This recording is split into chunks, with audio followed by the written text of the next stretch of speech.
Нихера, бля.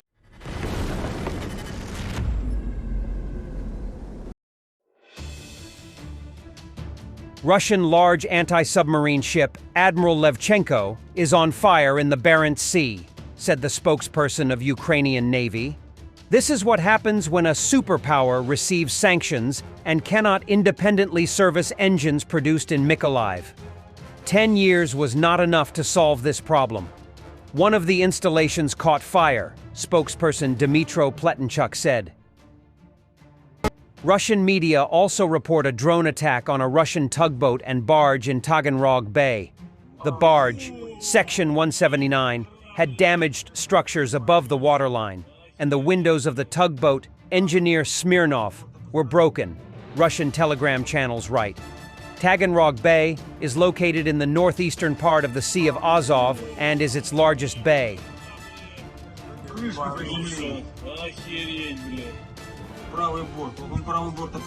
Near Krasnohorivka, units of the 59th Mechanized destroyed a column of Russian heavy equipment. Among Russian losses are at least 2 tanks, 2 IFVs, and an MTLB. Amazing footage.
Earlier today, a large fire broke out at a landfill in Novorossiysk.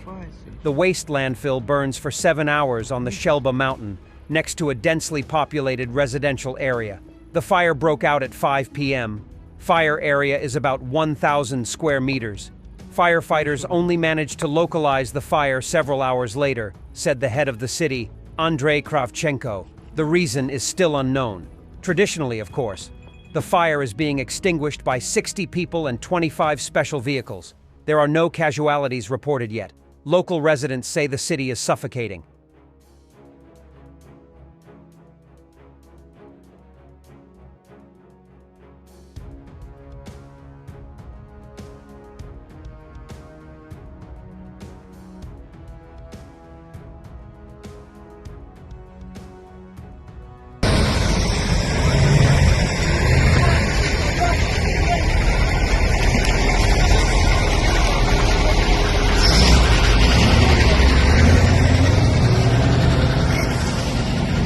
The Russian incursion in northern Kharkiv is now 1 month ongoing, and it is time to summarize the intermediate results. When the Russian offensive started, the Russian advance was initially, at least when compared to the creeping in the east, relatively fast. Vovchansk was obviously their primary target in that sector. Russians were superior in numbers, shells, and had absolute freedom to strike Ukrainians from Russian territory, since Western weapons were restricted from being used there. But the Russian incursion was eventually bogged down. On May 18th, Ukrainian missiles hammered several Russian positions in the northern quarters of Vovchansk. This was also the day when the last Russian advance was recorded in that sector. The development at the western Kharkiv advance was quite similar. From a tactical point of view, Russians didn't make any noteworthy gains. Vovchansk continues to be primarily under Ukrainian control, and in fact, Ukrainians have already regained some previously lost parts. The Russian dream to come any closer to Kharkiv city itself in order to position tubed artillery in range of Ukraine's second-largest city is but only a fever dream. So even this tactical objective of the Russian army is nowhere near to materialize. Much more important, however, is the strategic situation. Again, Russians couldn't break the Ukrainian lines and are now even compelled to defend this area. Far worse are the political implications of that adventure. The biggest Russian miscalculation has been that the West authorized the usage of Western weapons against Russian targets in Russia, not only exposing countless Russian targets, but also Russian bluffs when it comes to red lines. I have mentioned this several times before. It showed the Russian emperor's new clothes in such an obvious fashion. There was also the assumption that the Kharkiv incursion was a diversion for operations in the east, and indeed, Russians tried multiple times to advance near Chasiv Yar. But the results there were even smaller than before Kharkiv incursion. The attempted Russian crossing of the Siversky-Donetsk Canal failed multiple times, and the Russian armored spearheads along their manpower were swiftly eliminated.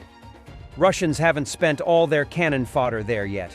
But if Kharkiv was a diversion, then this intention failed as well. All in all, the last 4 weeks, but even more the last 8 months, have shown us that even under best fighting conditions, Russians perform abysmally low.